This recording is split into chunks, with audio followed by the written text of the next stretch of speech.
Sana all. Magandang araw po sa inyo lahat. Ako po si Banat Bay. Ito po ang mga balita natin ngayon ay talagang mainit mga banaderos dahil alam nyo, itong issue ng flood control kahit pilit na pinipigilan, pilit na sinusubukang i-divert, talaga namang hindi umaalis sa isipan ng mga Pilipino na napakaraming ninakaw na mga nasa gobyerno at talaga naman naggagalaiti na ho ang mga mamamayang Pilipino. Grabe ho talaga.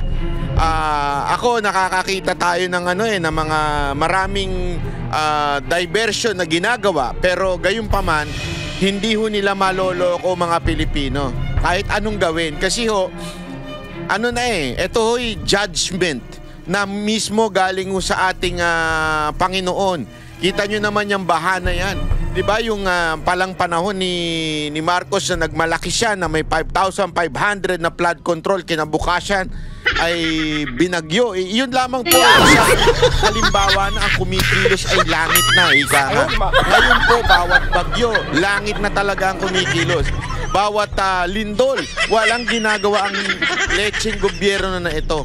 Makikita ninyo, sabi nga nila, noong panahon ng walang sakuna, walang disaster, walang bagyo, walang lindol, panay ang pamimigay ng ayuda ng mga hindot na mga crocodile ng mga congressman natin. Lalong-lalo na yan si Tambaloslos. Pero ngayon mga kababayan, may mga disaster, kaliwat ka ng bagyo, kaliwat ka ng earthquake, walang pinamimigay, binebenta pa. Ginawa pang negosyo ng mga animal ko, mga disaster na nangyayari sa atin, di ba? Gago!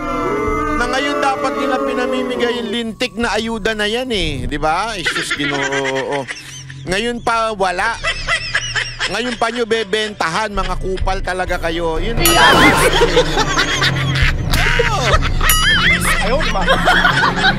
At ngayon, ang kakapal pa ng mga animal na to, kumakangiti.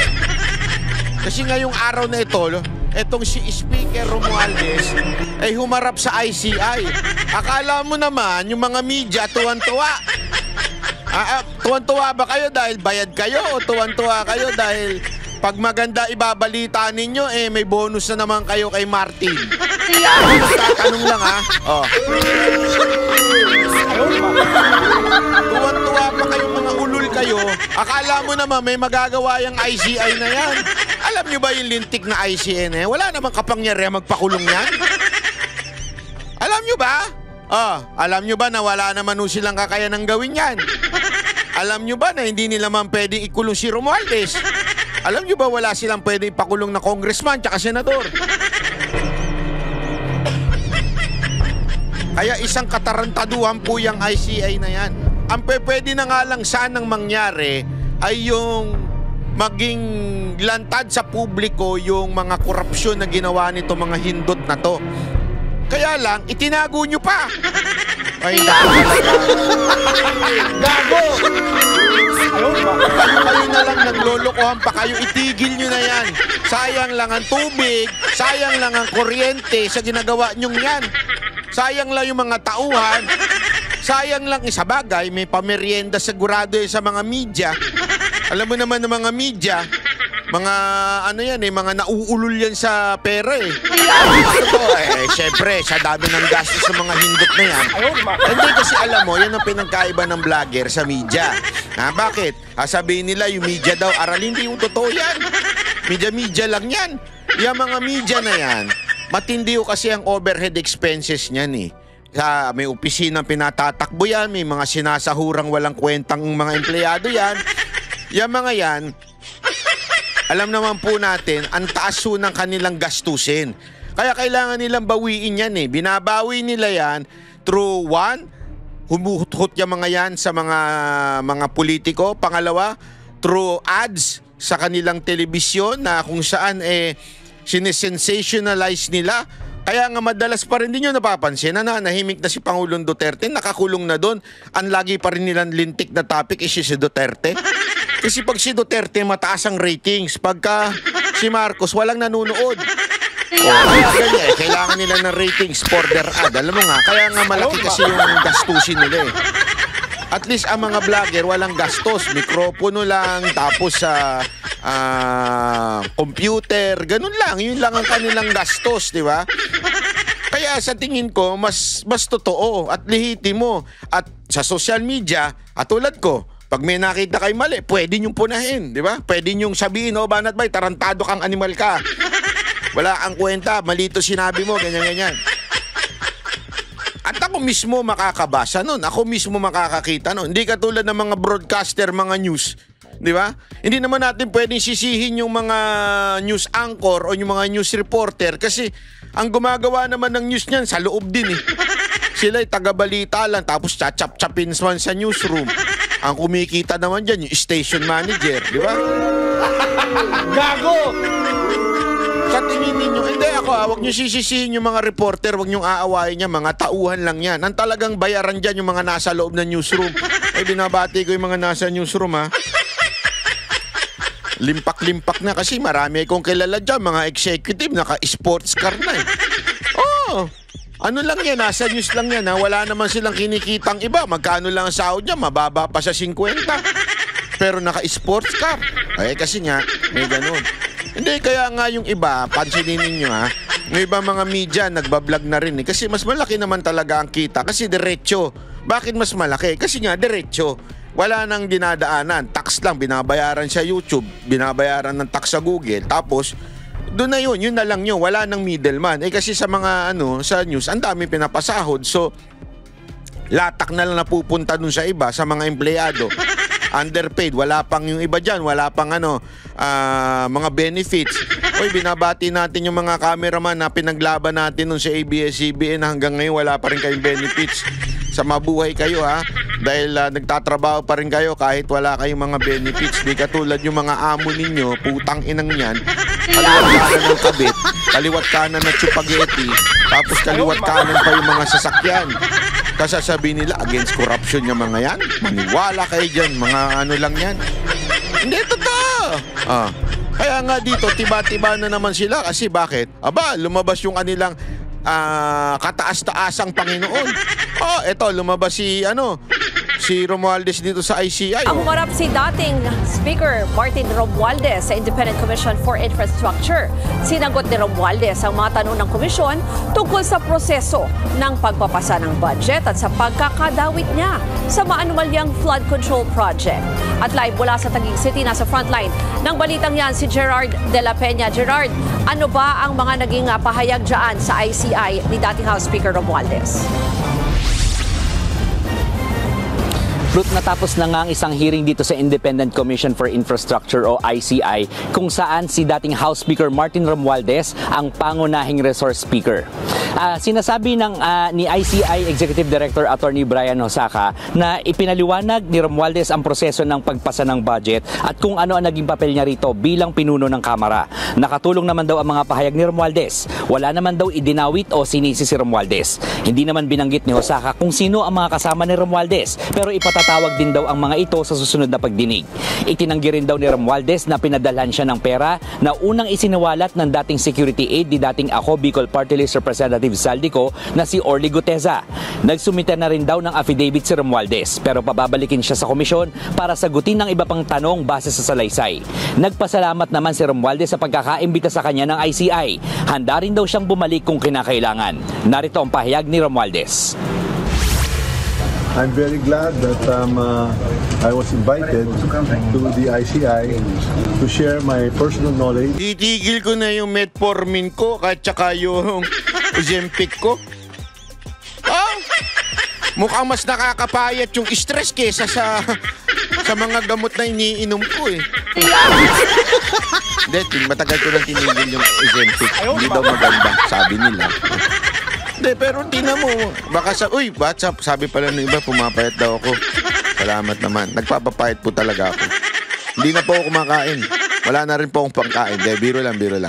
Nag-ano tayo ngayon, walking at saka intermittent 1 meal a day. Lahat, ginagawa na natin. No sugar, no carbs, no meat, no protein. Biro lang. Anyway, titan nyo naman to.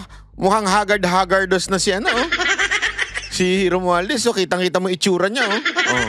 Ano, hindi ka na makatulog? Sabi ko naman sa'yo eh, pagka ganyan talaga, mahirap alam mo, sabi nga nila, you can buy bed, but you cannot buy sleep. Nak na shit. Totoo yan. Ako, pag pumupunta ako sa ibang bansa, 'di ba? Gaganda nung siyempre hotel ka matutulog ka, gaganda, 'di ba? Lalong-lalo na yung hotel ko diyan sa may Paris. Yeah, salamat Semenay, salamat Pastor. Yung hotel natin niya sa Paris, napakaganda pero kita mo naman pagbukas mo ng bintana, shit, Eiffel Tower saka nakakita. Partner na lang na nakahubad ang kulang. Kaganda nakahubad. Ayun, yung mga pelikula, di ba ganun? Sa Eiffel Tower, tapos yung babae tumitingin-tingin sa Eiffel Tower, tapos nakahubad lang, ganun. Hindi, ganun yung hotel ko sa Paris eh. Pero yung kama, sarap. Pero iba pa rin talaga yung kama mo sa bahay mo, ika nga.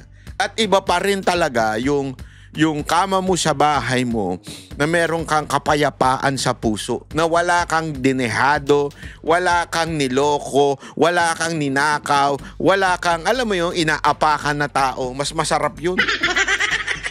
Tapos kahit banig lang ang higaan mo, mas masarap yun. Kesa yung nasubukan nyo ng ma-stress, yung may kaaway. Hindi, ito, yung may kaaway, yung nag-away kayo ng asawa nyo, naglukuhan kayo ng jowa ninyo, tapos o kaya naman meron kang inutangan na hindi yung pa binabayaran. Di ba? Yung mga ganyan-ganyan. Oh, di ba? Ang hirap matulog niyan. Oh, at least makapal ang mukha mo. At least katulad ka ni Marcos, sobrang kapal na mukha, nakakatulog pa. Ayaw ko kung ano ginagamit to, nakakatulog yung animal na yun. Di ba? Eto, mukhang di na nakakatulog to. Tingnan yung itsura, oh. Hindi, alam mo, si Dada, ginagawa niya ng lahat ng pagtuturok, lahat ng ginagawa sa kanya nung ano yun? Ewan ko kung yung pinopromote nilang pampapayat. Ginagawa na nila. Hindi naman siya pumapayat ng ganyan. Eto talaga, kahit lobo-lobo na, bonjing na nga ang tawag ni Amy Marcos sa kanya, pumayat ng ganyan. Stress yan, Brad. So, kumbaga sa ngayon po, it's about facts and evidence and hindi lang political noise or speculations. Kaya the ICI commissioners were able to ask me many questions and I was able to answer it. Medyo napalinaw kung ano yung naging role niya or role ng mga kasamahan niya sa pag... Wala! Anong malinaw? Sa inyo lang malinaw! Wala naman kaming alam. Ayun, nadinig ba namin yung sagot niya? Tinanong nyo ba siya ng tama? Baka nagbulahan lang kayo dyan sa loob eh. Baka nagkapi-kapi lang kayo dyan eh. Baka, paano ba sa atin dyan? Baka ganunan lang kayo dyan sa loob eh. Anong malay namin? Ibukas nyo kasi yung pagdinig nyo dyan. Ginawa nyo kaming gago eh. Di ba? Nagago na nga kami ng gobyernong to, tinatago nyo pa. Ilabas nyo. Hindi, alam mo, pasensya ka na, Mr. Brian Osakaw. Hindi naman ako nagdududa sa'yo. Pero kaduda-duda na nga yung mga pagdinig na nangyayari dyan. Diba? Kaduda-duda na nga yan. Tapos, hindi nyo pa ilalabas sa publiko yung pagdinig dyan. Anong katarantaduhan yan, sir? Hindi, sorry pero hindi naman sa nangaano tayo, pero nangaano na nga. Gawa ng budget, no? So, these people, we will be inviting soon to shed light on their participation also in the budget preparation, which also pertains to the alleged anomalous flood projects. Bukod dito, humarap din sa komisyon si Budget Secretary Amenah Pangandaman. Ito ay para ipaliwanag ang proseso ng... Kahit sino pa humarap dyan, kahit si Satanas pa humarap dyan, wala kaming pakialam.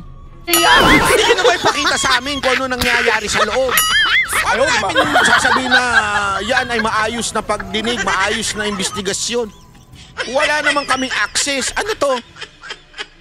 Tangina, bilyon-bilyon ng nanakaw, tangina, trilyon-trilyon ng nawala. Ghost project lahat, tapos ayaw nyo ipakita sa amin. Ano yan? Ghost investigation? Ano to? Ang budget ng Pilipinas ay hawak lang ng 2 tao. Oh, malinaw yan. 2 tao lang. Naglolokohan tayo eh. Budget mula sa pagpapanukala ng mga ahensya hanggang sa maipasa ito bilang General Appropriations Act. Nagbigay rin daw ng ilang suhestyon ang komisyon para mas mapaayos ito ng DBM. Ruth, no show naman ngayon itong si dating ako Bicol Party List Representative Zaldico dito sa pagdinig. Oh, tangina no, show na naman tapos wala hanggang ngayon di pa kinakancel yung passport. Gago! Hoy, Zaldico, meron tayong hearing sa October 16. Huwag mong kakalimutan, ha?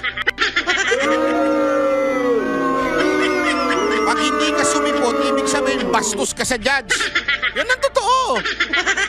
Hindi mo nire-respeto yung judge. Inakusahan mo ako na kung ano-ano, tapos di ka pala sisipot. Maya ka naman sa balat mo. Hindi, kasi dapat nag-akusa ka eh. Di ba? So, ikaw bilang sa depensa, meron kang karapatan na i-cross-examine through your lawyer yung mga nag-aakusa sa'yo.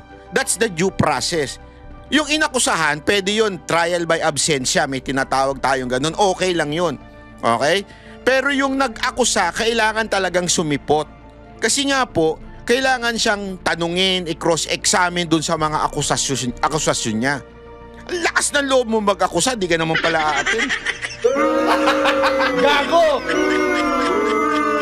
Maya ka naman doon sa judge, ang bait-bait pa naman nung judge dyan. Hindi totoo, mapakabait po nung judge at saka napaka, ano siya, nang tawag doon? Fair. Tapos ganyan ka lang? Huwag ganun, di ba? Kung si Romualdez ang tatanungin, dapat daw lahat ng naiimbitahan ng ICI ay nararapat lamang na humarap sa komisyon. Ang sabi naman ng ICI, pag-aaralan pa nila yung susunod nilang gagawin kung dapat nga ba silang pumunta sa korte para humingi ng warrant of arrest laban dito kay Ko. Ruth. Gerard, bukod dun sa pahayag kanina ni Speaker, no, meron pa, ni dating Speaker, meron ba siyang information kayo dyan na nakuha kung meron siyang halimbawa may mga tinukoy na iba pang pangalan na posibleng dawit or iba pang mas specific na details? Kasi nga, di ba, hindi naman natin nakikita yung ongoing na hearing, no? Wala kasi tayong access dyan. Tama, Ruth, talagang mukhang walang pagbabago tungkol sa desisyon ng ICI na isa publiko yung mga hearing. Ano? Pero kanina katulad nga ng sinabi nitong si Attorney Husaka, may mga pangalan na binanggit itong si dating House Speaker Romualdez pero hindi ito binanggit sa amin. At ang paglilit... Moro-moro lang yan. Anong pangalan? Siya na pinakamataas dun sa kamera. May papangalanan pa siya? Tapos ang susunod na sa kanya, sa kataas-taasan si Marcos na eh. I mean yung under siya, ibig sabihin masasabi nating merong siyang koneksyon na makapangyarihan. Yun lang. Posible naman Senate President, di ba? And speaking of the Senate President, di ba? Yan nga yung idinidiin nyo si Chis Escudero, di ba? Ano nangyari? Nga.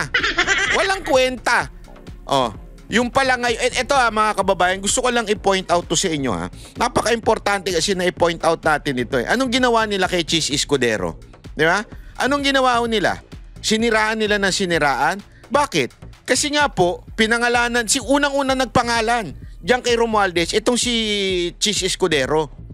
So, siniraan nila ng siniraan yung para matanggal sa Senate President. Kung ano nung inimbento. Tapos, eto ngayon, tanggal din siyempre. Pag natanggal siya, tanggal din si Blue Ribbon, si Marcoleta. Damay-damay na, di ba? Ang mangyayari niyan, ano nangyari? Ngayon, may pautot pa silang, hindi, nag-resign si Lacson kasi ayaw na sa kanya ng mga senador. Gunggong ang... Palusot nyo yan. Tapos ngayon si Erwin Tulfo na, di ba? Ano palusot niya? Hindi na ngayon yung flood control. Iba na ang aming i-hearing. O, tingnan nyo na. So, wala nang hearing ngayon sa Senado about this flood control scandal na to. Wala nang hearing. Sinimulan nyo yan, tinanggal nyo si Escudero. Sunod-sunod na yan. Tinanggal nyo si Escudero, tanggal si Marcoleta. Ngayon, nag-inarte si Lacson. Ngayon si Erwin, iba na ang pinagsasabi. Naka-break na ng 1 buwan ngayon ng Senado. Oh. Tapos ang inaasahan tong ICI, wala namang kwenta. Di naman namin napapanood, di naman namin nakikita yung mga pagdinig dyan. So ang ginagawa nila mga kababayan, sinimulan nila dito kay Chis Escudero. Tapos hanggang sa mawala na yan unti-unti. Dinadivert nila para talagang wala na, tahimik na uli. Oh, wala nang tayo napapanood in public, walang nangyayari. Hanggang iniisip nila magsasawa na lang ang tao na magalit. Hindi yan mangyayari. Sisiguraduhin ko sa inyo bilang isang political vlogger, I'll make sure na yung mga katarantaduhan ninyo ay ma-expose. Hindi ako papayag na mawawala lang ng parang ghost project yung pera ng taong bayan. Kasi parang ganyan gusto nila mangyari. Ghost project na nga, ghost investigation pa. Tuloy yung pera natin na ghost na. Puro ghost. Hindi, diba ganun na nangyari? Puro ghost kayo, ghost ng ghost, lahat ghost. Wala na. Dilipad na lang yung trilyon na nawala noong 2025 na budget. Pati yung dapat managot, wala na. Rin ng ICI tungkol dito ay hindi naman daw sinisisi o talaga idinadawit ang mga ito. To be specific, ang sinabi ni Atty. Osaka tungkol dito sa mga ito. Huwag naman kayo masyadong defensive. Gago! Ay mga kasama doon sa proseso ng pagbabudget. So, hindi malinaw kung ang mga ito ba isangkot talaga doon sa insertions o doon sa mga paglalagay ng mga ghost flood control projects. Yan yung malalaman natin sa mga susunod pang hearing. Ruth. Yan pong Express Report ni Gerard. Ewan ko lang mga kababayan kung hindi kayo mabibuisit sa mga ganitong balita. Nakakabuisit no? Hindi, alam mo ito makinig kayo mabuti. Kaya na lang ang kakapal na mukha ng mga bataan ni Marcos. Yan ang totoo. Ang kakapal na mukha kasi alam nila they can get away with these things. Itong mga korupsyon na nangyayari. Kasi tangina, eto na nga, lantaran na nga. Yung pagnanakaw, nakakawala pa. Diba? They can do something about this. Diba? Ang dami nila sinasabi, hindi namin pwedeng paulihan kasi wala pang kaso, bla bla bla bla bla. Gago, kansilehin nyo lang yung passport, tapos na usapan. Pauuwiin na yan. Hindi, cancel. Sa social media, kitang-kita nyo na yung travel ni Zaldico. Diba? Tapos, ayaw nyo pang kansilahin yung passport. Pag kinansilan nyo yung passport, hindi na makakabiyahe yan.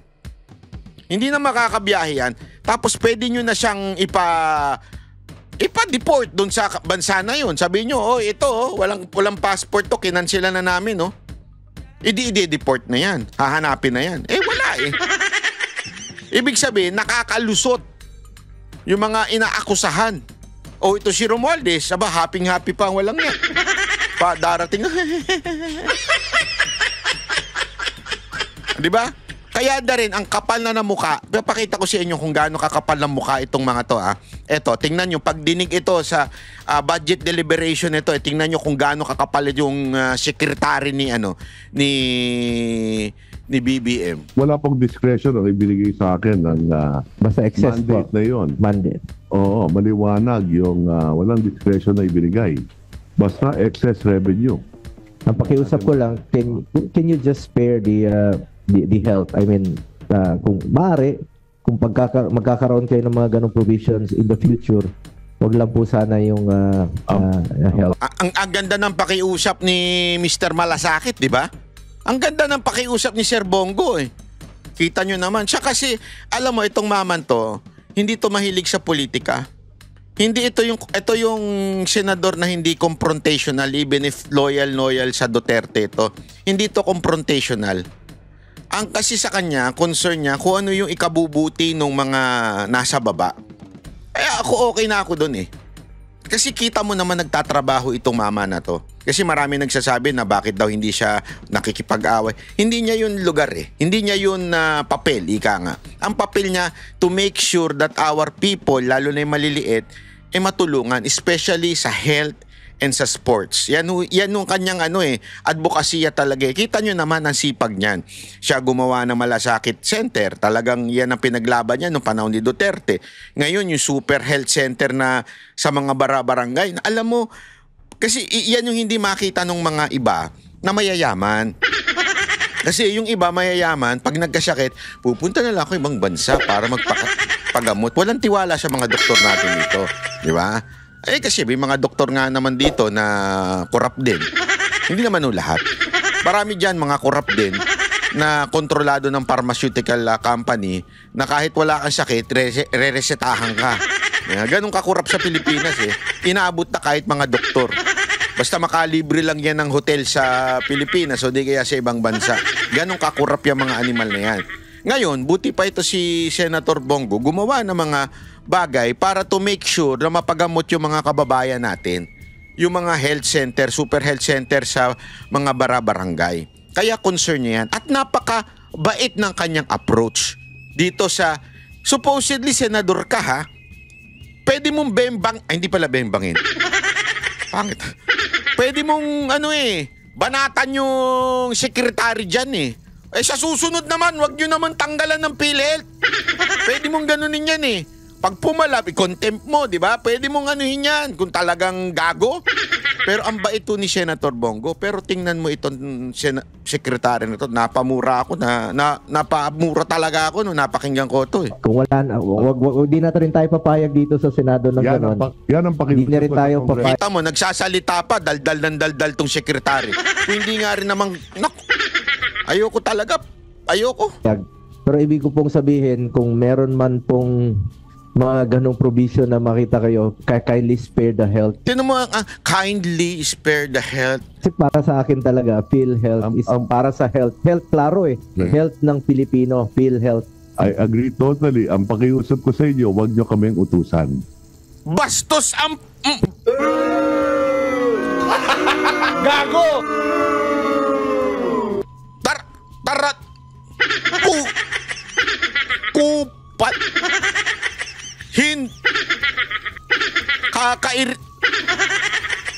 Alam mo, sekretary at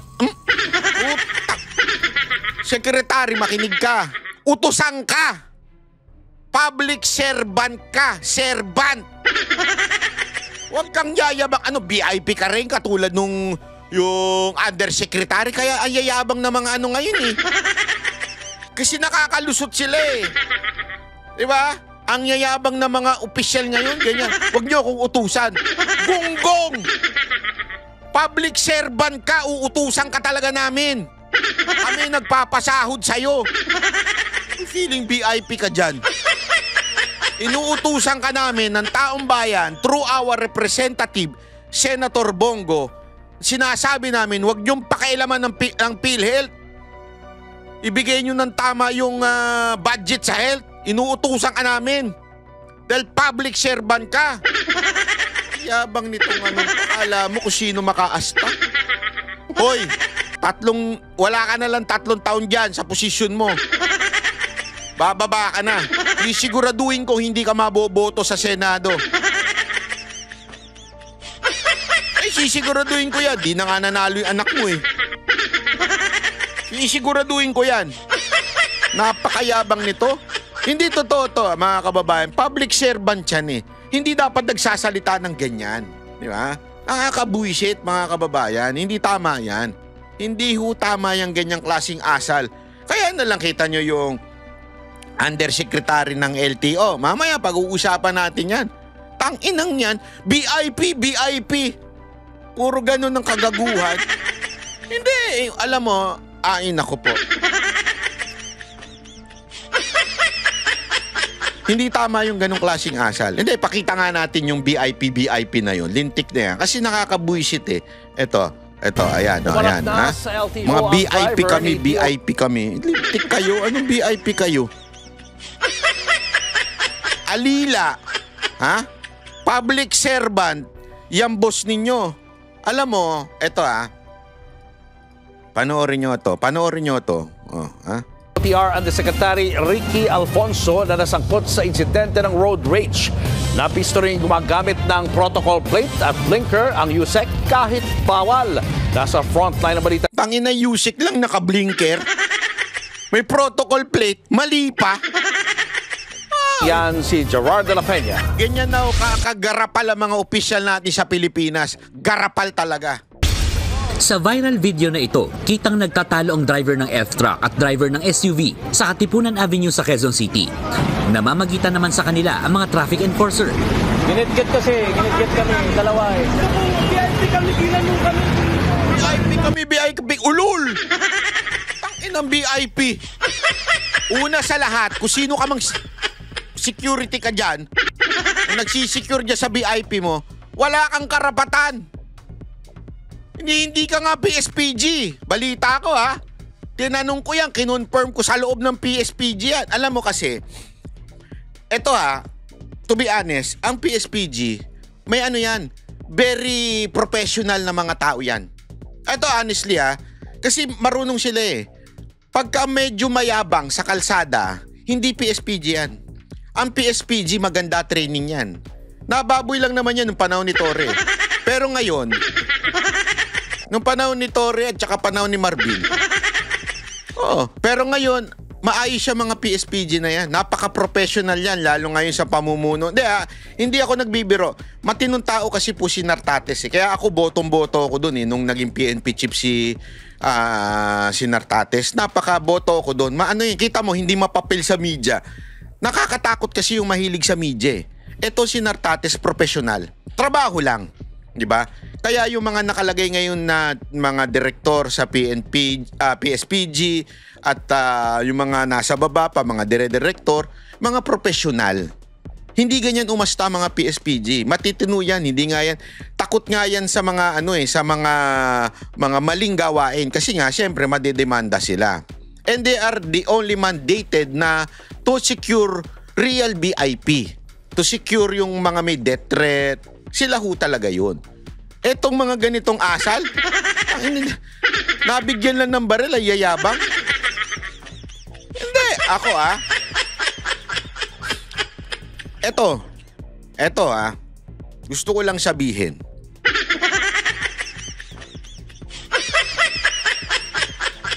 Dapat etong mga to, itong tinatanggalan ng LTAP. Kasi ang yayabang eh.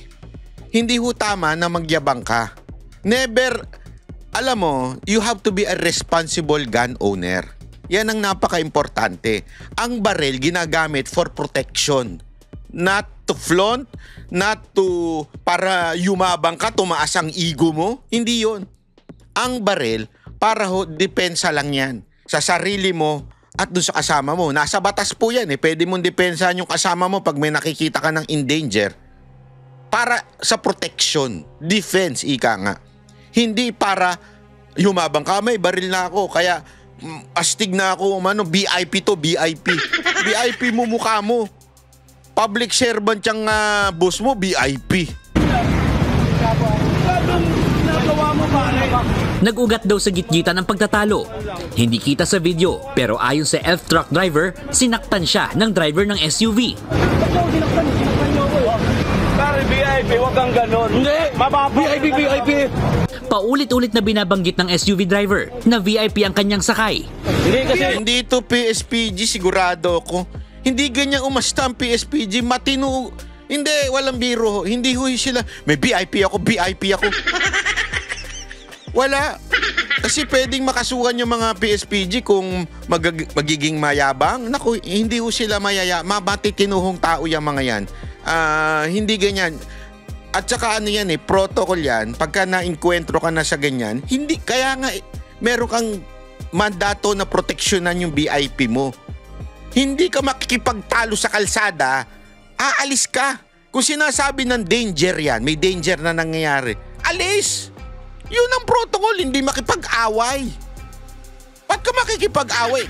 Kala ko ba in danger yung, kaya mo nga bini-VIP ang tao mo kasi panganib ang kanyang kabuhayan. So, bakit ka makikipagtalo sa kayong dalawa nasa labas, yung VIP mo nasa loob ng sasakyan? Diba dapat, may na-encounter ka, na hindi halimbawa kasi alam mo ito pinag-aaralan din natin ito siyempre for our safety. Pag may na-encounter ka diyan, kuwari may nanggigit-git sa'yo, hindi yung gigit-gitin mo. Halimbawa, totoo yung sinasabi niya na inaano siya nung elf truck hindi ka yung titigil tapos tatalakan mo yung gumigit-git sa'yo. In danger ka na nga kaya dapat kumuripas ka na, umalis ka na.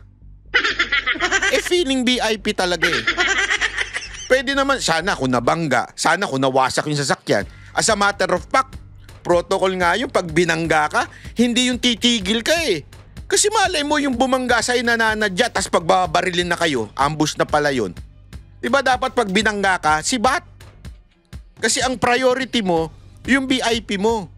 Priority mo, safety ng VIP mo. Hindi yung makipagtalo ka, pakipagtaasan ka ng ego. Animal kayo. Ay, sandali, nawala tuloy. Umarap ang ganon. Hindi! Mababa! VIP!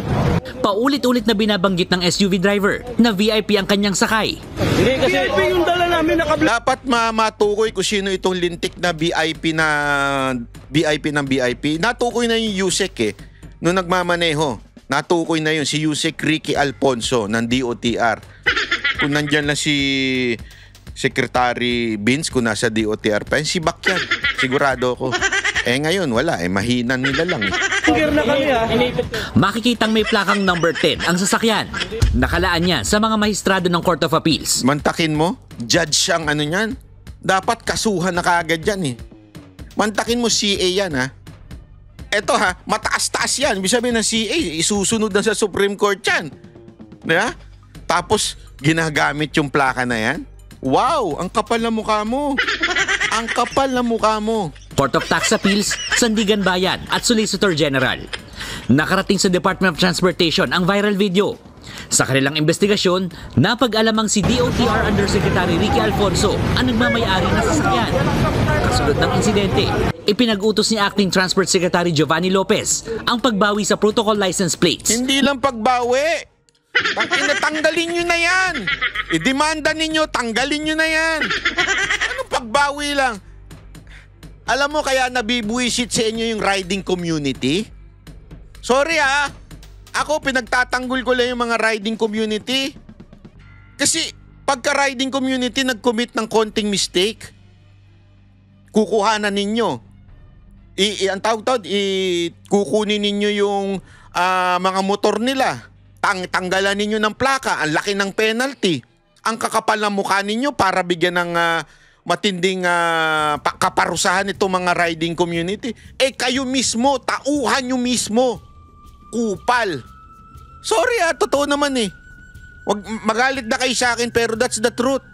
Saka nakakita Yusek gumamit ng plaka ng judge, CA pa tapos Solgen pa. Ganyan yung plakang ginamit niya. Andun pa siya, nag-appear siya dun.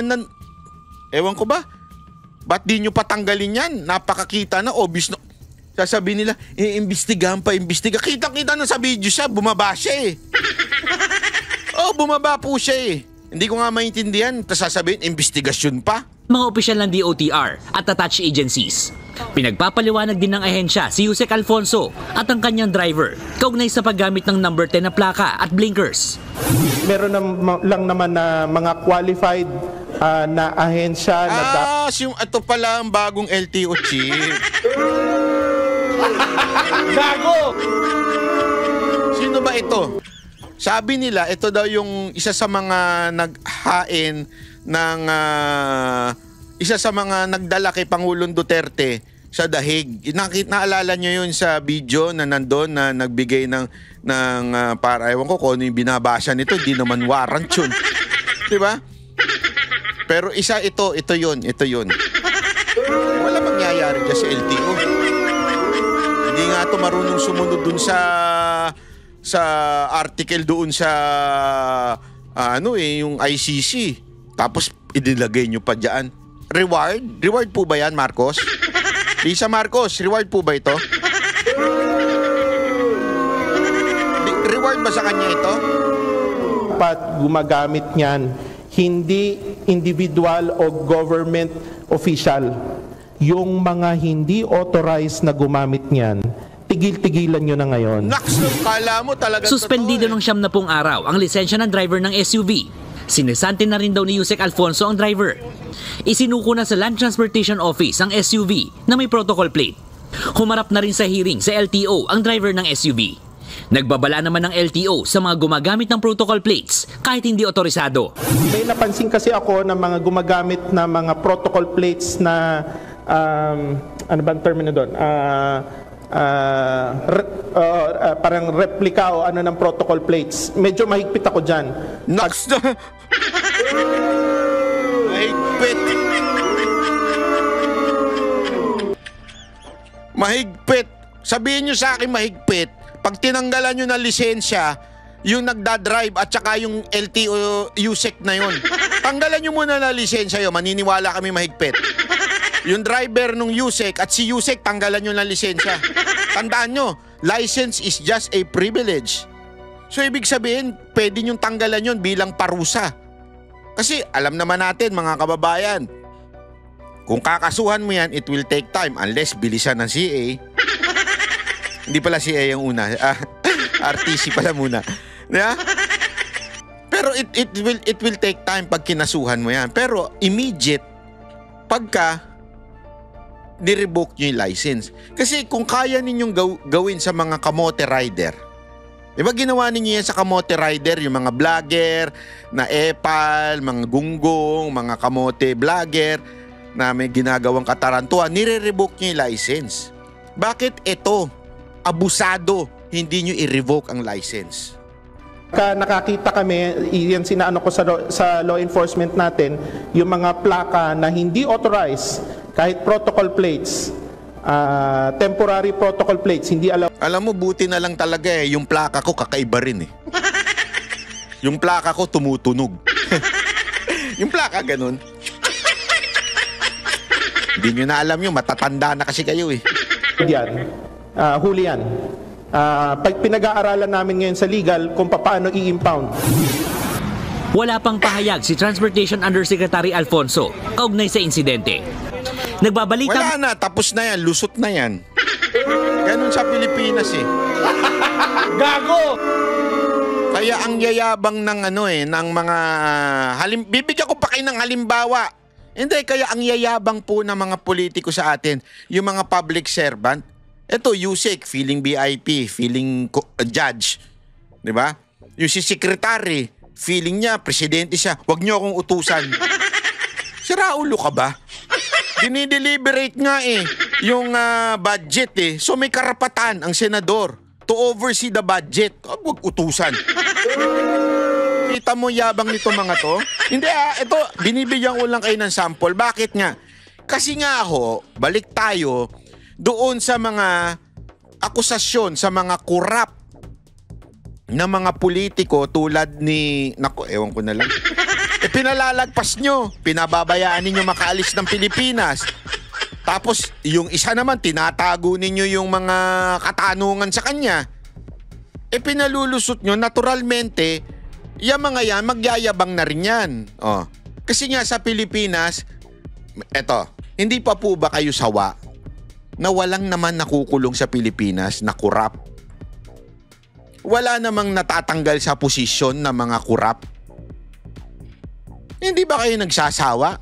Nakakasawa na Kasi tayo isa sa pinakakurap na bansa sa buong mundo. Tapos ni isa wala man lang na napakulong. Wala man lang na ano to, gaguhan? Tapos ito pa matindi Ito pa matindi. Nung pinanood ko to sabi ko, inang kapal talaga na mukha ng gobyernong ito. Lusot na sa Kamara ang 6.793 billion pesos na panukalang national budget para sa 2026. Pero ang ilang kongresista tutol sa aabot sa 243 billion pesos na naiwan pa ring unprogrammed appropriations. Nasa linya po ng telepono. Malinaw. 243 billion na unprogrammed na maaaring kuhanan ng pork barrel. Anong ibig sabihin ng unprogram? Unprogram, UN. Unprogram. Ibig sabihin po niyan, wala pa hong allotment kung saan ilalagay yan. Kasi nga, ang ginawa nila, tinanggal nila yung quote-unquote flood control sa DPWH ngayon. Tinanggal nila yan. Kasi nga, maingay. Kasi nga, napapabalitang ginagawang ghost project. So, tinanggal nila kuno. Sa kamera ito tinan mo, kakapal ng mga putang ina mga buhaya talaga eh. Sa kamera yan. Tinanggal nila. Tapos, iniwan naman nila yung 243 billion unprogram. Oo, para lang hindi masabing merong flood control project na naman ng DPWH, ginawa na lang natin unprogram. Gago! Na eventually, pwede naman din i-convert into project ng DPWH. Sasabihin lang, merong ganitong disaster sa lugar na ito, tapos ilalagay na lang yung project dyan para ipagawa yung mga tulay na nasira sa earthquake, sa baha. Oh. Kasi nga may unprogram budget na 243. Ano naglokohan lang tayo. Kasi nga dahil may ingay yung ghost project na flood control, tinanggal lang nila yung salitang flood control. Ganyan kasi sila eh. Dati, PDAF yan. Una pala pork barrel yan. Naging PDAF, naging DAP. Eventually ngayon, flood control. Unprogram. Ganyan sila lumusot eh. Yung isa nga senador na insertion, naging, hindi insertion yan, amendments. Alam mo yung pinaglalaruan lang tayo. Di ba ikaw, Intiveros? Oh. Sasabihin mo, amendments lang yan. Pero in reality, they're the same. Oh, kasi amendments, pagka majority. Sabihin, pagka nasa side ka ni Marcos, amendments ang tawag. Pero pag nasa side ka ng kalaban o yung opposition, ang tawag insertion. Gago! Hindi, yan talaga ang nangyayari ngayon eh. Ay nga, pinagtitripan lang kayo ngayon ng Diyan sa ko ba napanood yun? Yung sa camera, yung si Amy at saka si sinabi niya na si Villanueva. Yun, si Villanueva at saka si Amy. Sabi nila, oh, ano ba yan? Insertion ba yun? Amendments. Sabi ni Villanueva. Hindi, kay Cheese is, kay Cheese Escudero. Kay kay Gatchalian. Kay Gatchalian ba yan? Amendments ang tawag dyan. Hindi insertion. Ginagano na nila kasi nga, alam mo yun, tinatarantado na nila yung mga kasi nga, ginagago yung mga Pilipino eh. Pagkakakampi, kaalyado mo, amendments ang tawag. Pero pagka insertion. Diba? Oh. Ang lupit nyo talaga. Oh, ito, pakinggan natin. Maganda itong bagong pasabog ni Chavit Singson. Ito. Sa kanya. Wait. Yan. Oh, pasok. Tagal. Wait lang. Chotomate kudasai. Yan na. Ako, tutulungan ko nga si President Marcos to shoot the President, he shows transparency, accountability, honesty, para maniwala tao. Nawala, Mike. Mic test. Para maniwala ang tao sa kanya, unahin niya yung probisa niya. Dahil, para paniwala natin, kung malinis sila, well and good. Tulungan pa natin. Yung suggestion ko, makakatulong sa kanya. Kung totoo yung sinasabi niya, malinis. Unahin niya probinsya niya, then probinsya na magkatabi lang kami. Imbestigahan kami lahat. Maski hindi flood control, lahat ng project imbestigahan nila. They're very transparent in Ilocosur. So ipakita niya na ganoon din sila, then maniniwala ang tao. Bakit ayaw galawin? Ang kapo nga sa ICI, unahin na Ilocos Norte, para magkaroon ng pagtitiwala sa ating presidente. Sa Senate lang, pinagtakpan na nila. Nung dumating yung Nung Ilocos Norte, hindi na binensyon, tinafpan. Grabe, no? Hanggang lumabas din, Ilocos Norte, tapos si Lintuna. Ngayon, sila nagsasabi na wala na raw investigasyon sa flood control. Doon naman tayo ngayon sa Farm to Market Road.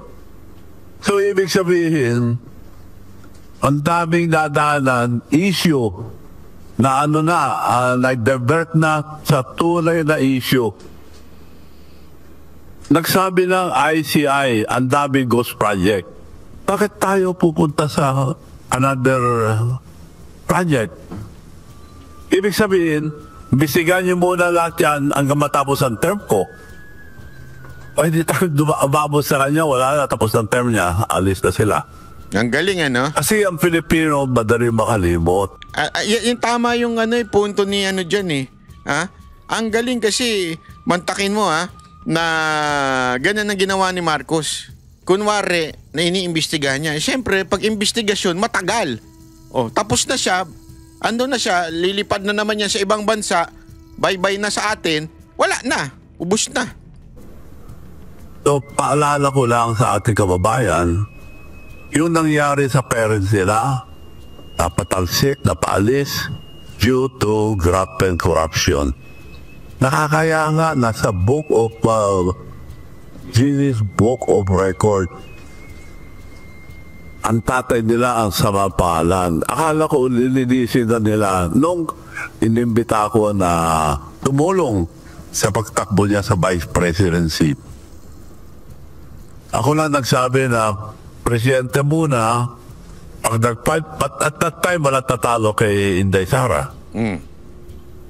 So ako lang nagsabi na presidente muna, pero pag nag-file si Sara, you have to slide down, I deliver it to talk to Sara, ikaw vice, protected ka na, palakpakan pa yung mga leaders.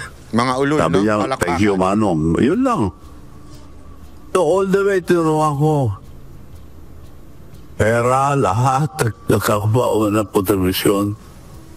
So, nakalimutan ako, okay lang, wala akong samaan loob doon. Talaga ganyan ang buhay eh.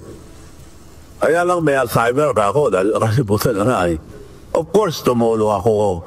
Eh di, yung mga mayors naman, maraming problema bawat, there are 1,500 municipalities. Halos lahat na siyempre sasabihin nila ang mga problema nila. So, gusto ko man dalhin na, wala na. So, nagtataga kami lahat, okay lang, wala kayong magawa. Yun ang gusto nila. Pinagkantay ako ng pinagkantay for 3 years.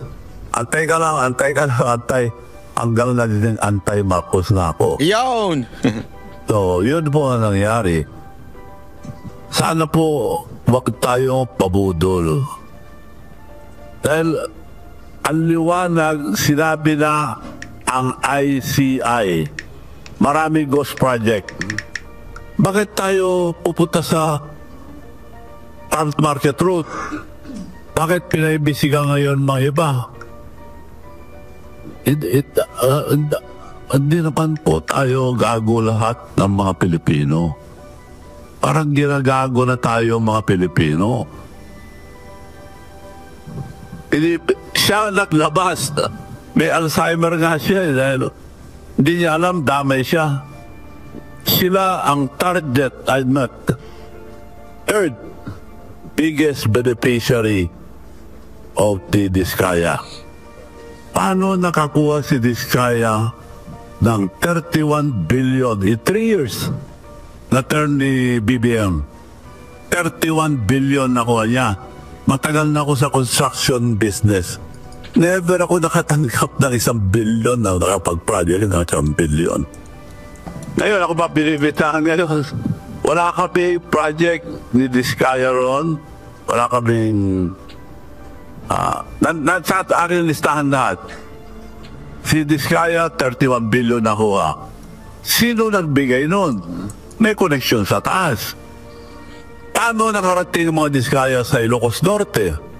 Yun, iniwanag nila bakit nandun. Ano yung mga project niya? Diskaya have 38 projects in Ilocos Norte. Ipakita nila yung mga project nila doon, then we should believe him. Ngayon, dinay-divert na. Ang nangyayari yung diversionary tactic. Iba na ang sinasabi nila. Wala nang flood control. So, yun ang sitwasyon natin ngayon. Ano mangyayari sa ating bansa? Wala nang progress yan. Ang ekonomiya natin, wala nang progress. Retrogression na, retrogress. Hindi progress. Ibig sabihin kabaliktaran ng progress. Yun po mangyayari sa atin o di nila ayusin. Babernard. Babernard. Ang Pilipino ba united? Are we united? Kasi yung September 21 na rally, no? Parang iba-ibang grupo, watak-watak. Ano palagay nyo? Wala po mangyayari sa mga rally-rally. Kasi kanya-kanyang agenda. There's from the very beginning, kung gusto natin masolve itong problemang ito, let us cross party line. Walang liberal, walang Duterte, wala pang partido. So, maski na anong gawin na iba-iba magrarally, guguluhin lang yan, mapapagod lang po kayo. Manhid po ang kalaban. Iyon. Hindi na sila nakakaramdam. Iyon. Hindi ako nasabi, pero si Maharlika, pangag daw ang presidente natin. Ay sir, wag ko kayo nagpapaniwala sa luka-luka na yun. Luka-luka yun. Wag ko kayo masyado nagpapaniwala doon. Hindi, ako naniniwala naman ako na meron talagang kakaiba kay Marcos. Pero doon sa babae na yun, huwag kayo maniniwala, luka-luka yun. Pakiramdam.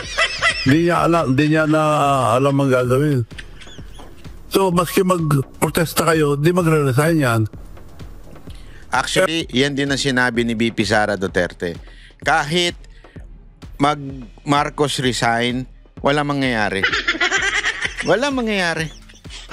Dahil manhid. Yung sabi niya nga yung tatay nga inabot na mahigit 20 years. Di ba?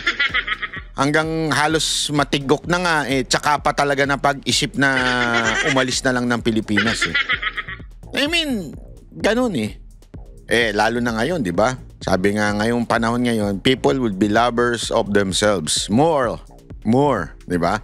So, ibig sabihin, they will not. Ako, medyo nabago na isip ko na Marcos resign, wag na. Wag na lang.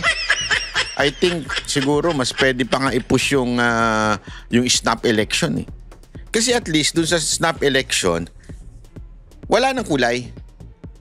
Kasi baka, ayan yung sinasabi. Kaya hindi nagkakasundo yung pink, yellow, yung mga, wag na natin kasundo yung terorista. O yung mga nasa middle at saka yung mga Duterte supporter, it's because sino makikinabang if Marcos will resign. Kaya nga parang mas maganda kung tama yung sinasabi ni Cayetano na snap election na lang. Everyone will resign. Yeah, everyone will resign. Then let's have an election. Sinong gusto maging presidente, tumakbo. Although yung kay Cayetano kasi ayaw niya na tumakbo yung mga nasa posisyon. Ako okay lang. Okay, basta resign talaga lahat resign. Kasama yung COMELEC chairman. Ang magpapatakbo ng eleksyon sundalo. Ang magpapatakbo ng bansa yung Supreme Court. Yun ang revolutionary government Tapos ngayon, sige, tingnan natin. Mag-election tayo. Di ba? Pero kung magkaisa tayo lahat, kaya ang survey, 20% na lang suporta ng tao, 80% against them. Nasa record yan. Kailangan magkaisa tayo, pabayaan naman natin ang mga kabataan. Pag-aaral man sila o hindi, mga kabataan mag-decide kung kailan ang rally, isa lang. Sundan natin lahat yon, suportahan natin dahil future ang mga kabataan ito. Hindi po sa amin. Hindi po sa atin. Mga kinabukasan ng mga kabataan ito. So, isa lang. Pero sila mag-decide, hindi mga politician. sila mag-decide ng date, I'm sure maraming susuporta sa kanila. Yun lang pakiusap ko. Huwag tayo kanya-kanya dahil pinagtatawanan lang tayo. Yun na nga sinasabi. Talagang hindi magiging united kung hindi ganun ang panawagan. Snap election. Mag-unite na tayo. Oh, mga pinklawan, payag na ako. Mga pink tae, tsaka mga dilawang tae. Wag lang natin isama yung mga NPA, ha? Kasi hindi naman talaga, NPA talaga yun. Terorista yun. Gusto nyo kasama terorista? Wag ganun. Tayo magsama-sama tayo. Snap election, lahat resign. Oh. Tapos, mag-election. Tingnan natin kung sino talagang gusto ng taong bayan. Governor, ano basa mo sa military at sa police? Nako ba? Military at police. Anong basa mo sa kanila? Are they, Well, concerned? meron akong ano dito. Paubutin natin yung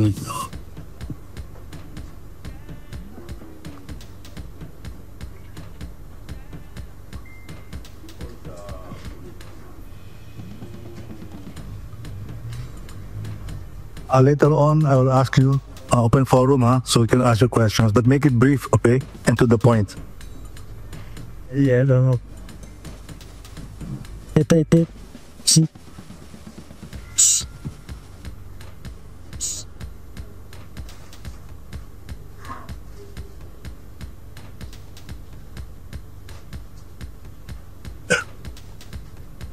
Sino sa inyo ang sumama sa rally September 21? Nandun ba kayo? O nasa bahay kayo, nanood ng Netflix? Nagkukuya ako eh. Kuya.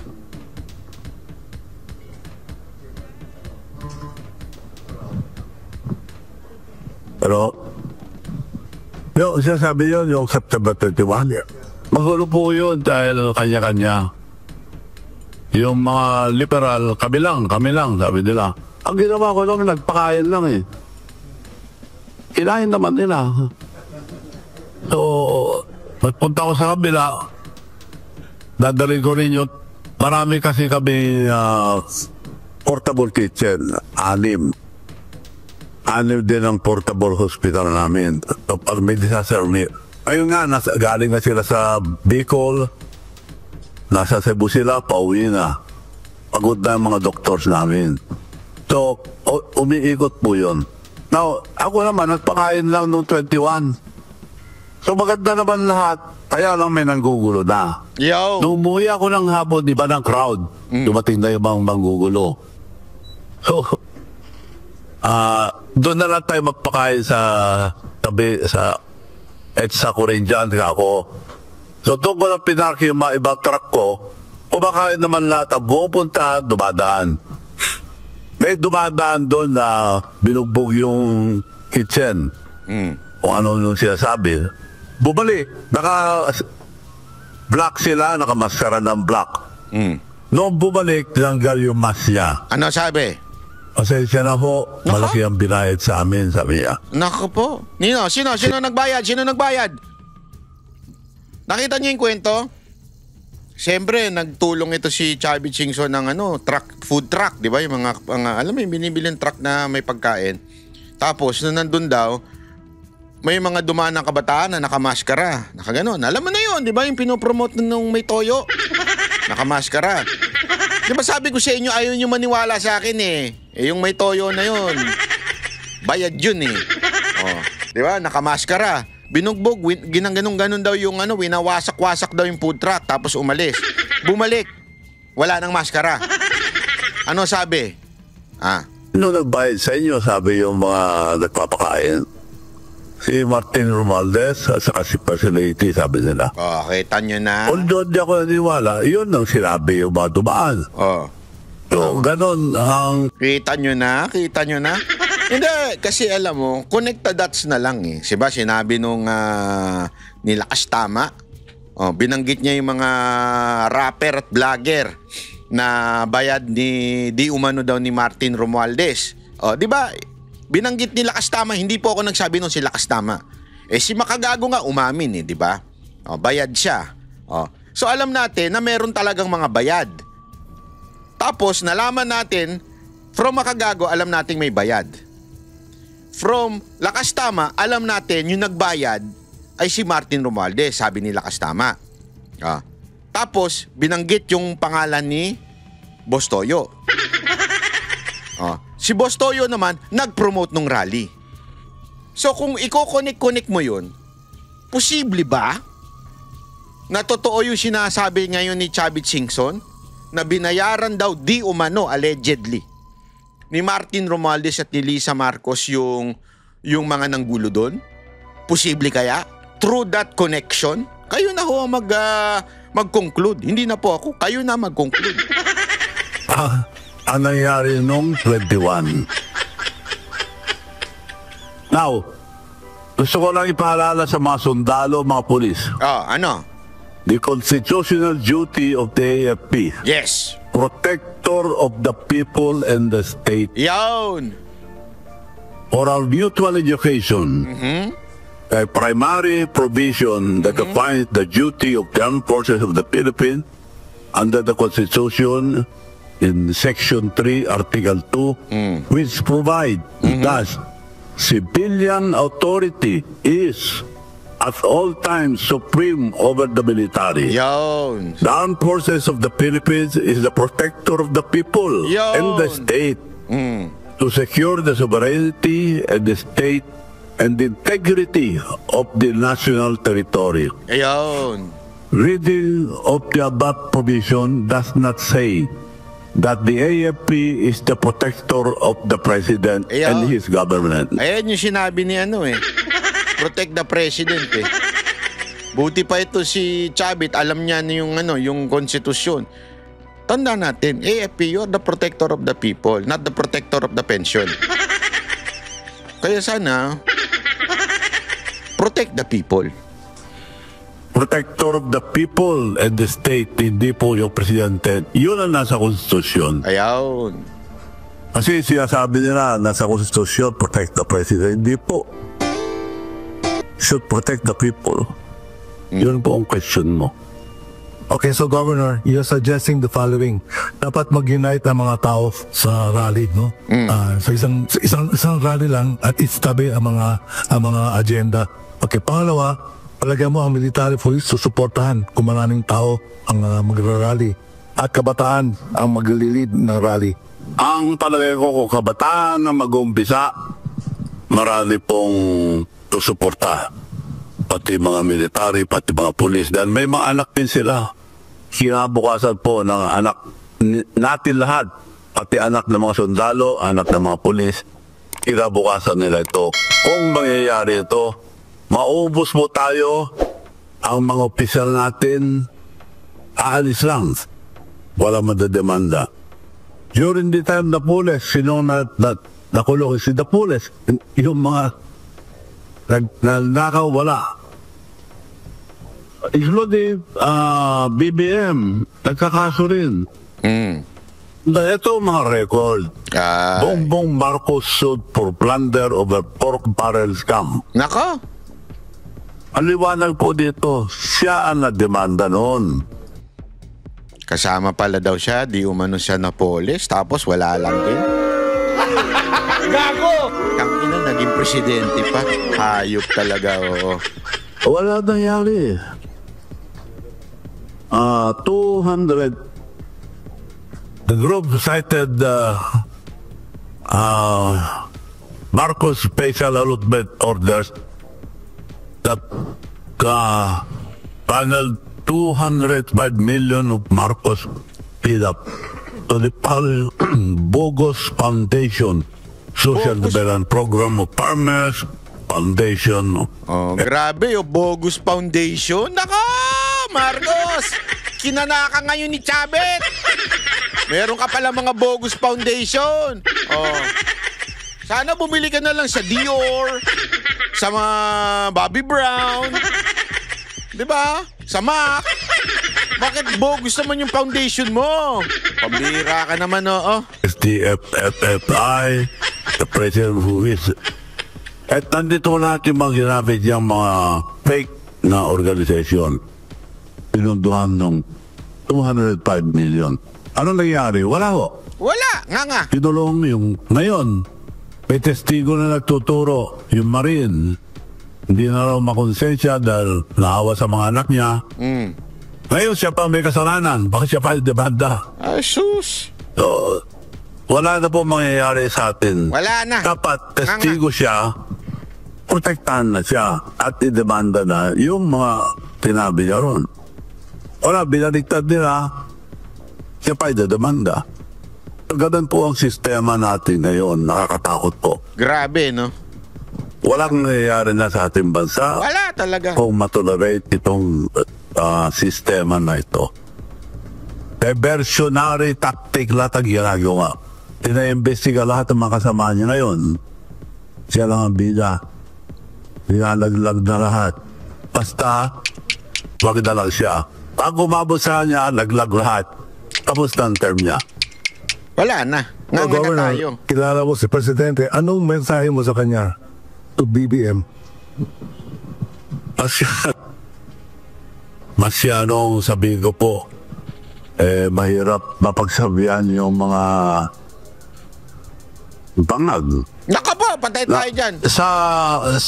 Bangag, sabi ni Maharlita Naku po. Boss-bossan nyo yung kapanunood doon. Delegates kayo doon, ano kayo doon?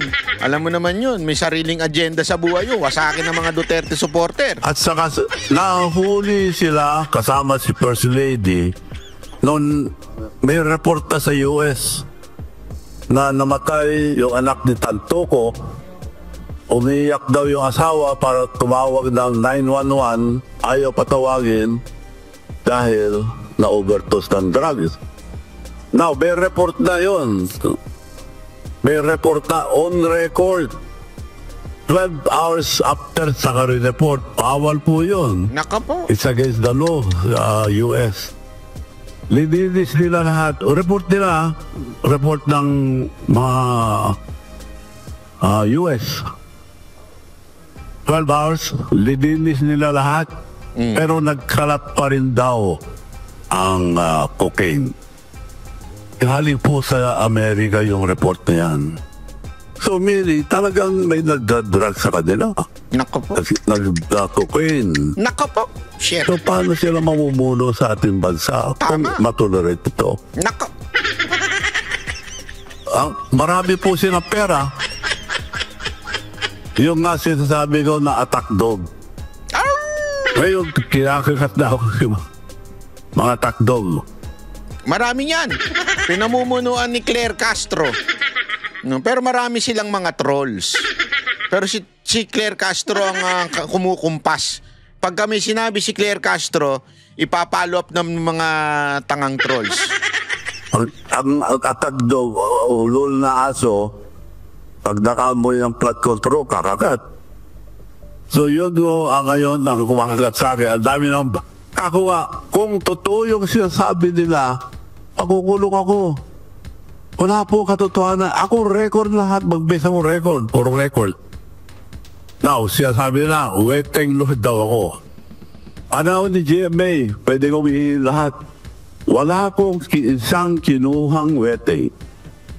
On the record. Tignan nyo record. Meron pa. Anong nyo sa mga mestiyan ngayon? Meron ba ko inagaw? Wala. Kung interesado wala ako, di kumuha na ako. Wala. So, ano pa? Ang Black Sun. Black Sun Mining, binubugbo ako niya, Black Sun Mining. Magbibigay ako ng 5 million o ituro niya kung nasaan ang Black Sun Mining na yan. Gawa-gawa ng mga attack dog. Mga ulol na aso na kumakalat pag nakaamoy na pera. Marami po sila yan. Kaya, ako sabi ko si Mayor Isko Moreno, papatulong ako na kunin lahat yung mga ulol na aso sa Manila, City Pound, para kunin ni Mayor Isko Moreno lahat ng mga aso ulol sa Manila. Okay, thank you very much, Governor. Okay, the table's open. Identify yourself and your organization. Sige, please.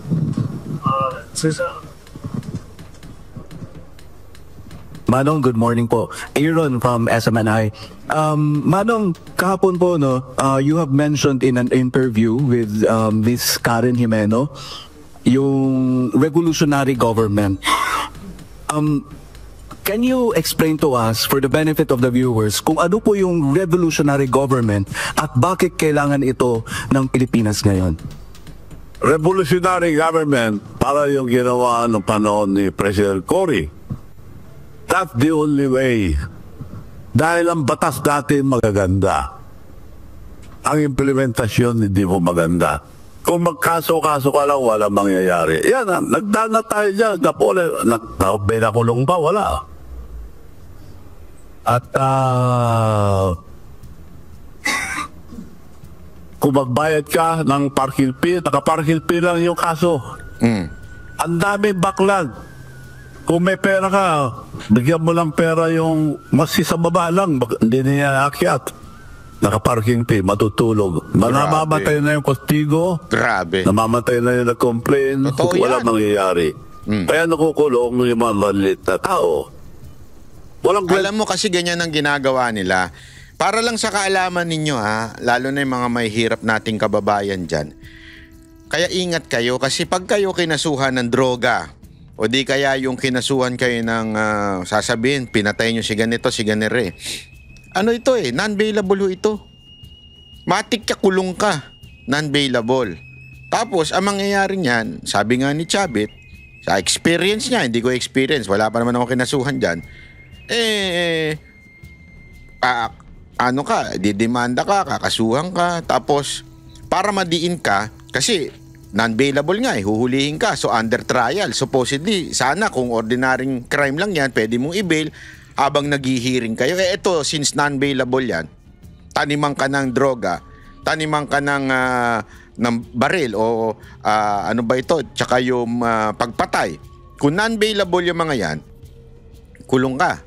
Tapos, sasabihan lang nung kalaban mo, yung kung sino man, yung piskal o yung judge, sasabihin sabi nga ni Manong Chavit, yung iparking mo lang yan. Pahabain mo yan trial. Wala Ibig sabihin, ako ang dami kong kilalang ganyan. Na pinahaba lang nila, tapos eventually, dismiss naman yung kaso kasi wala ngang kwenta yung kaso. Walang ebidensya, wala lahat. Pero, ang dami nabubulok sa kulungan para lang makagante yung kalaban. At ang dehado dyan, walang iba'y may hirap. At ang ginagawa ng mga mayayaman, since mayaman sila, may pera sila, meron na silang babayaran para magtagal yung kaso. Ganun kalupit sa Pilipinas. Kaya may punto si Manong Chavit Ito po ang batas natin.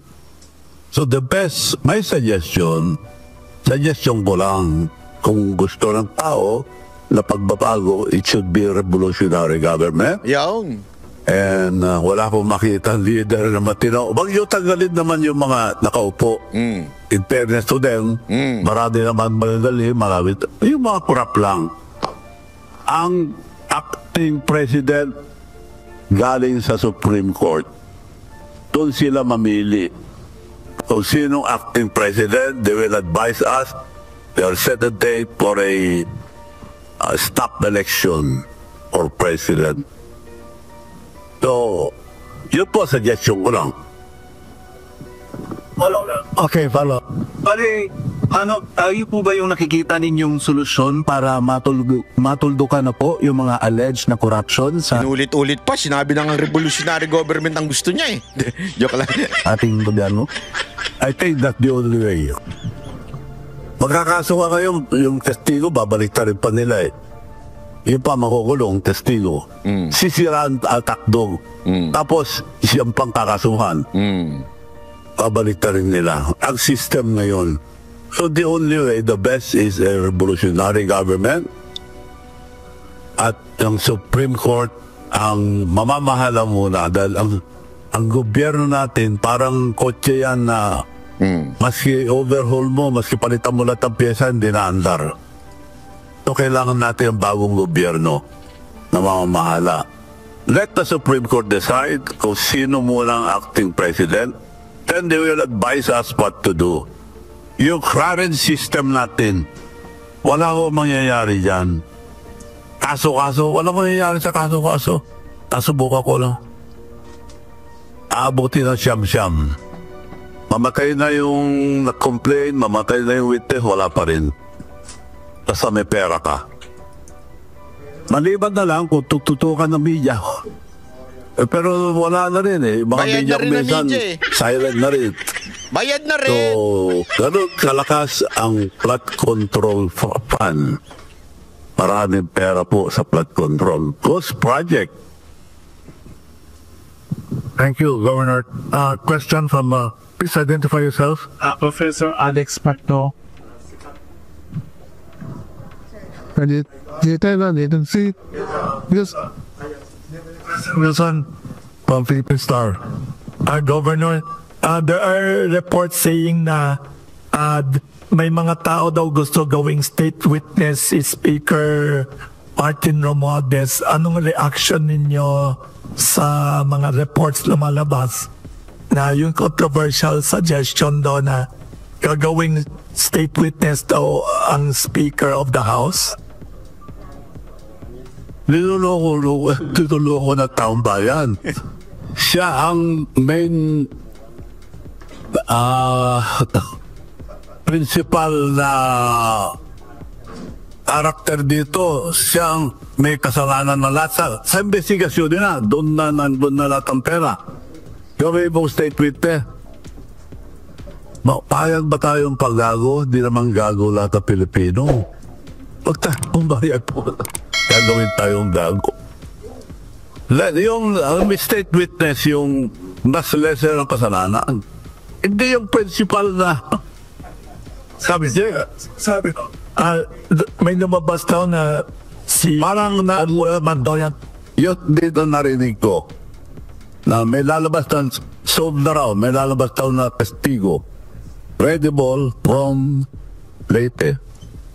Malaking tao. Yes. Sino malaking tao dun? Magandang umaga po. Manaw daw. Marami ko na yung best na kasama po ng eleksyon at saka yung kay Pacquiao. Ako po yung sa Vegas na kasama nila. Wow, sana all. I am representing Kababayan LA. Nandito po siya ako ngayon sa Pilipinas. Sana all nakakasama ni Chavez kay Pacquiao. Talaga sinabi pa ni Sir eh. Talaga ipinagyabang pa. Meron pong mga kwento-kwento doon sa Filipino community niya na baka daw magkaroon ng martial law ulit. Possible po ba yun? Oo. Babagsak din sila. We declare their martial law. Kasi daw po may intervention na naman tong mga Amerikano sa atin. So, babagsak sila. Sa Korea, ginawa na yan. Declare na martial law. Wala pa isang araw, tanggal na siya. So, ganun din mangyayari kadaya nung tatay nila nag-declare martial law, natanggal din. Wala na po. Maraming salamat. Ayaw po Pilipino pa-handle ng martial law. Any questions? For the whole day, yes. What new name? Morning, Gop. Bernard po. PMI News. Gop, you mentioned earlier na kailangan po natin ng revolutionary government. But before that, kailangan din natin ng puwersa majority ng militar. Sa tingin niyo po, nakukuha na ba natin ang numero ng ating suporta sa militar? Sinabi ko na kanina dito ang duty ng mga military. May mga anak din sila. Siguro may tindahan naman nila. Kinabukasan ng mga anak nito ng mga general, mga colonel, lahat ng officials ng Armed Forces of the Philippines. Kinabukasan po ang mga bataan to. Maintindihan nila yan. Baliban nilang kung matatakotin mga sundalo natin sa hindi naman dapat patakot at sa paglaban nila katotohanan. Questions from these kasi may mahabang ginabilang ng work. Dahil mo sa surti.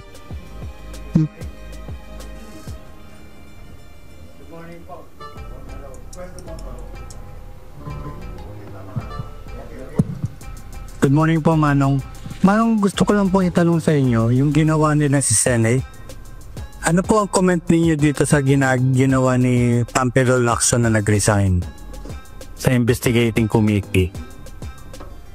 Hindi ko po maintindihan din kung bakit nag-resign. Isa ang inaasahan ko na hindi siya ma-impluensya ang mga graft corruption.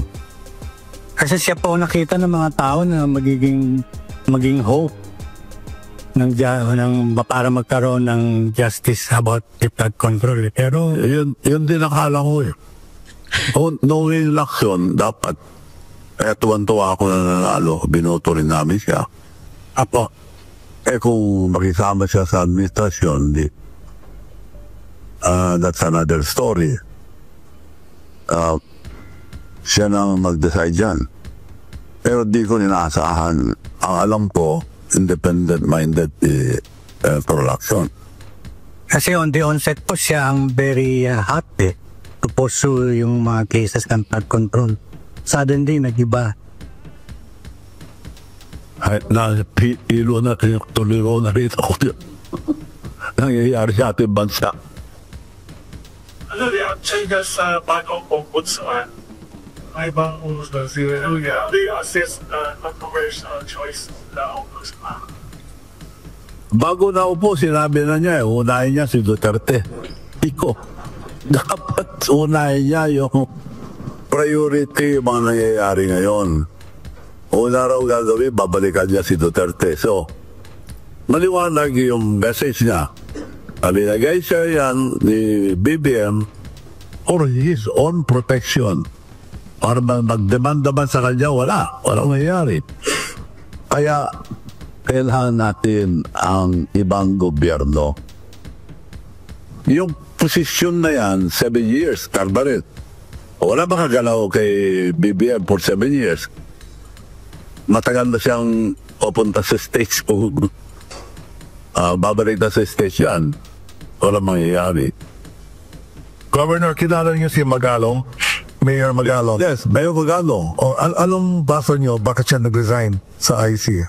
Alam na niya walang mangyayari dyan Dahil ayaw galawin ng Ilocos Norte. Yun. So, useless. Walang power. Parang ginamit lang sila dahil honest sila lahat. Lokohan, ika nga. Yun, lumabas na. May mga ghost project. At walang ginagawa ang gobyerno ngayon. Kahit inilipat sa Farmers Market Road. Ginawa nila yan. Honest na tao yung mga yan. Sila na nagsabi, maraming ghost project. So, debanda nila at yung mga involved. Hindi palitan na, hinto na rin flood control. Ayaw nilang malaman ng totoo. Punta naman tayo daw sa Farm to Market Road. Babanata naman nila yung mga mayors para so lahat, ginugulo-gulo nila. Huwag lang umabot sa kanya. Yan ang tingin ko dyan. Governor, you transformed Ilocos Sur into a first-class province. Anong sekreto nyo? Bakit paano nyo nagawa yun? Discipline. At we support our farmers, we support our kababayan. Lahat ang gusto nila. And I accept criticism. I welcome criticism. At I requested them, please, it should be a constructive criticism. You can criticize me anytime. I like it. Tulungan niyo man ako kung anong gagawin ko. Kung hindi niyo nagustuhan o meron man ako pagkakamali because nobody's perfect. So may freedom sa Ilocos Sur. Marami pong meron di atangdog doon. Talaga? Identify namin yan dahil humihingi rin ng pera. Meron kami prueba na humihingi ng pera yung mga atakdog doon. So, pwede po ba ako humingi ng pera? Hindi po ako atakdog. Hingi lang po ako ng pera, isasampal ko lang po sa tagapagsalita, tagapagsinungaling. Kilala niyo yung tagapagsinungaling ng Malacanang? Gusto kong isampal yung pera. Pinotolerate na lang namin. But the most important, ang mga farmers namin, libre ang traktor, equipment, farm equipment, continuous ang bigyan namin, pati fertilizer. Bakit nagawa nyo sa inyo sa Ilocos Norte? Hindi. Ibig kong ba sabihin, corrupt si, si Pyramid? Si Sandro? We support them. That's why from the poorest kami to the 5th richest province. Asan ang Ilocos Norte? 21 years ang tatay nila, 3 years na si BBM. Asan ang Ilocos Norte ngayon? Nasa ilalim pa rin. Diniin, patay ka. So pare-pareho lang kami ng negosyo. Kung suportahan lang nila mga farmers nila, mas ma-progreso ang Ilocos Norte. Kung suportahan lang nila mga farmers nila. Now we have the few provinces. We have 8 hospitals. Libre po lahat. Lahat ng pasyente, libre. Nako. Kaswerte naman. Lahat. Nako. No exception. Lahat. Nako. Libre lahat. Nako. Bira po ang probinsyang ganon. Eh, yung mga ibang taga-Maynila, pinapadala ko na doon, libre.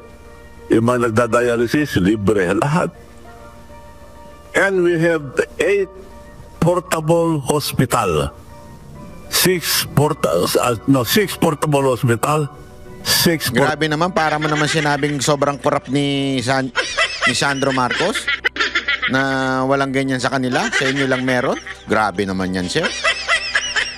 Anyway, maraming salamat po.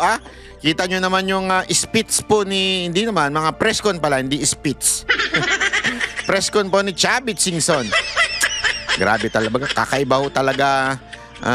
Masyado nyo naman pinapahiya ang Ilocos Norte. Pare-pareho kayong Ilocano. Pinapahiya nyo yung Ilocos Norte, parang sinasabi nyo talagang sobrang corrupt na mga Marcos. Pero syempre, sabi nga ni Yussi Claire, sino ba nagpa-imbestigo? Di ba si Marcos? So ibig sabihin, ligtas na siya, ganun.